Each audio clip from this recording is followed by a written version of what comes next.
समरोल चौराहे पर यह जाम लगाया गया ग्रामीणों के जरिए।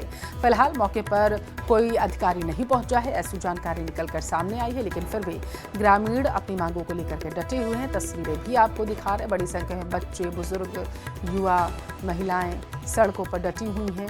जिस तरीके से बिजली की आपूर्ति नियमित नहीं की जा रही है, अनियमित विद्युत आपूर्ति की वजह से समस्याएं खड़ी हो रही हैं और इसको लेकर के समरोल चौराहे पर ये जाम लगा दिया गया है ग्रामीणों की तरफ से।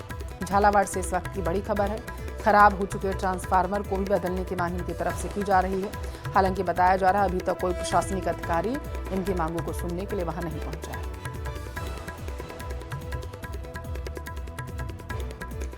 दौसा को रुक करेंगे। सेंट्रल जेल से हैरान करने वाली तस्वीर है। कैदियों ने जेल के अंदर वीडियो बनाया है। जेल के अंदर के वीडियो कैदियों ने ही बनाए हैं, ऐसा दावा है। कैदियों के द्वारा बनाए गए वीडियो सोशल मीडिया पर तेजी से वायरल हो रहे। कैदी ने वीडियो बनाकर जेल प्रशासन पर बेहद गंभीर आरोप लगाया। जेलर पर भ्रष्टाचार और परेशान करने का आरोप ये कैदी की तरफ से लगाया गया। जेल के अंदर मोबाइल से वीडियो बनाने के बाद एक बार फिर से सेंट्रल जेल शालावास पर कई सवाल खड़े हो चुके हैं। वीडियो कब का है, आरोपों में कितनी सच्चाई है, ये जांच के बाद ही स्पष्ट हो पाएगा। फिलहाल जेल विभाग के अफसरों के पहुंचने के बाद हड़कंप मचा हुआ है वायरल वीडियो को लेकर के। जेल प्रशासन वीडियो बनाने वाले कैदी के खिलाफ एफआईआर भी दर्ज करवाएगा।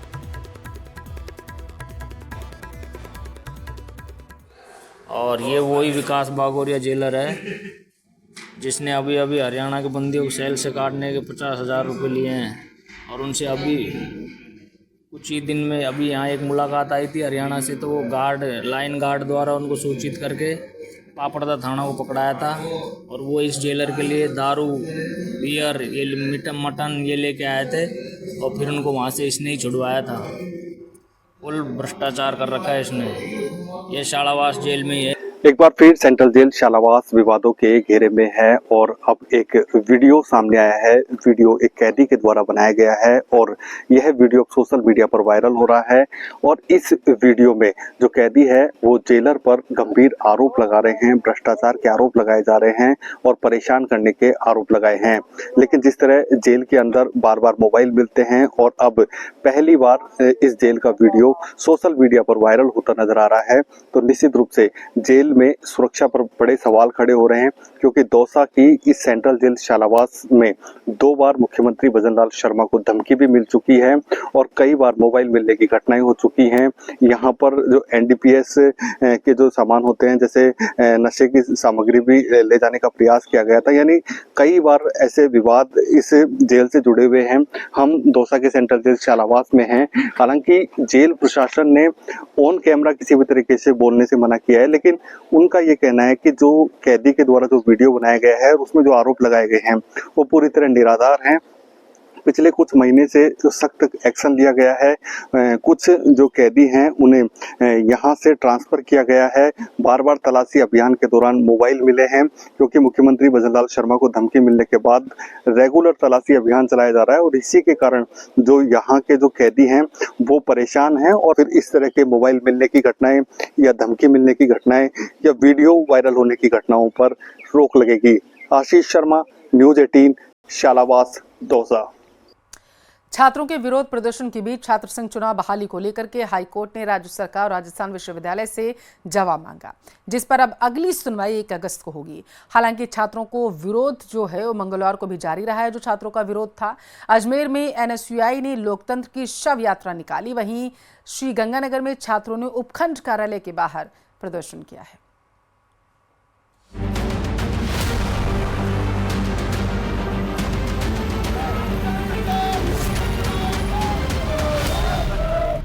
छात्र संघ चुनाव बहाली की मांग।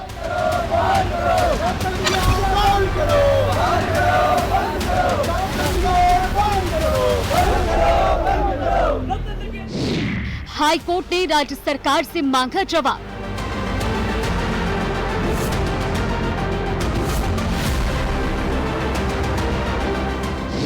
एक अगस्त को हाईकोर्ट फिर करेगा सुनवाई।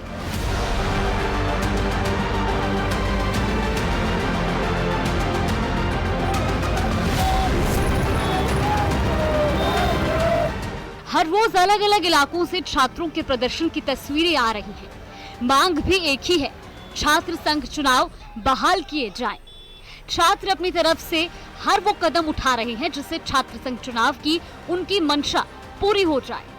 इस कड़ी में राजस्थान हाई कोर्ट ने छात्र संघ चुनाव कराने संबंधी याचिका पर सुनवाई की। राज्य सरकार और विश्वविद्यालय प्रशासन से 1 अगस्त तक जवाब मांगा है। राजस्थान विश्वविद्यालय के छात्र जयराव की याचिका पर प्रारंभिक सुनवाई करते हुए जस्टिस अनूप ढंड ने ये आदेश दिए। छात्र ने याचिका में कहा कि विश्वविद्यालय के लिंग 2 कमेटी की सिफारिशों के आधार पर एक कोड ऑफ कंडक्ट बना रखा है। यदि उसकी अवहेलना होती है तो नियमानुसार कार्रवाई का प्रावधान है। इसके बावजूद विश्वविद्यालय प्रशासन लिंग 2 कमेटी की सिफारिशों को नहीं मान रहा। आइए अब आपको बताते हैं कि लिंग 2 कमेटी क्या है और छात्र संघ चुनाव को लेकर कमेटी की क्या गाइडलाइन थी। भारत सरकार द्वारा गठित एक उच्च स्तरीय समिति थी जिसका उद्देश्य विश्वविद्यालयों और कॉलेजों में छात्र संघ चुनाव के लिए पारदर्शी, निष्पक्ष और अनुशासित दिशा निर्देश तय करना था, जिसका गठन 2005 में सुप्रीम कोर्ट के आदेश पर हुआ। 2006 में सुप्रीम कोर्ट ने इसकी सिफारिशों को देश भर के सभी विश्वविद्यालयों और कॉलेजों पर लागू करने का आदेश दिया था। एक तरफ छात्र कोर्ट की शरण में है तो दूसरी तरफ विरोध प्रदर्शन का सिलसिला भी जारी है। अजमेर में जहां छात्रों ने लोकतंत्र शव यात्रा निकाली तो वहीं दूसरी तरफ श्रीगंगानगर में उपखंड कार्यालय के बाहर छात्रों ने प्रदर्शन किया। अजमेर में सम्राट पृथ्वीराज चौहान राजकीय महाविद्यालय में छात्रों ने लोकतंत्र शव यात्रा निकाली, जल्द छात्र संघ चुनाव कराने की मांग की। इतना ही नहीं, ऐसा न होने पर प्रदेश भर में आंदोलन के साथ ही जयपुर मुख्यालय पर 5 अगस्त को ग्रुप प्रदर्शन करने की चेतावनी दी है। हमने लोकतंत्र की अर्थी निकालकर विरोध प्रदर्शन किया है। ये जो गूंगी बहरी सरकार 3 साल से छात्र संघ चुनाव नहीं करा रही है, जिसको राजनीति की नर्सरी कहा जाता है, इसके कारण हम लोगों ने विरोध करा, पूरे कैंपस में अर्थी निकाली। श्रीगंगानगर के राय सिंह नगर में छात्र संघ चुनाव की बहाली की मांग को लेकर छात्र नेताओं ने उपखंड कार्यालय के बाहर जोरदार प्रदर्शन किया। प्रदर्शन के दौरान छात्र नेता मिनी सचिवालय के गेट तक पहुंच गए, जहां पुलिस द्वारा उन्हें रोकने की कोशिश की। इस दौरान पुलिस और छात्रों के बीच धक्का मुक्की भी हुई। प्रशासन द्वारा गेट पर ही छात्र नेताओं को रोक दिया गया। छात्र संघ चुनाव बहाली को लेकर आज हम आईसी नगर में छात्रों के साथ यहाँ पे प्रदर्शन किया है। जो प्राइवेट कॉलेज के छात्र है वो बहुत ज्यादा परेशान है, क्योंकि लगातार जिस प्रकार 3 साल से प्रदेश में चुनाव नहीं हो रहे हैं, तो स्टूडेंट के साथ बहुत बड़ा दुर्व्यवहार हो रहा है। उनके साथ फीस बढ़ोतरी, उनके प्रशासन में टीचर नहीं है पूरे, उनके खिलाफ कोई बोलने वाला नहीं है। आपको बता दें कि साल 2023 में तत्कालीन कांग्रेस सरकार में छात्र संघ चुनाव पर रोक लगा दी गई थी। तर्क दिया गया कि छात्र संघ चुनावों में बेतहाशा पैसा खर्च हो रहा है। साथ ही लिंग 2 समिति के नियमों के उल्लंघन की बात भी कही गई थी। हालांकि ये बात अलग है कि अब विपक्ष छात्र संघ चुनाव बहाली का समर्थन कर रहा है। Bureau report, news 18 Rajasthan.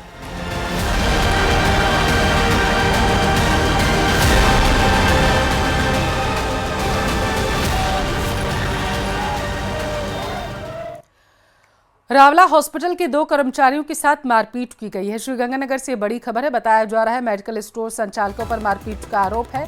बाहरी इंजेक्शन नहीं लगाने से मेडिकल संचालक नाराज थे।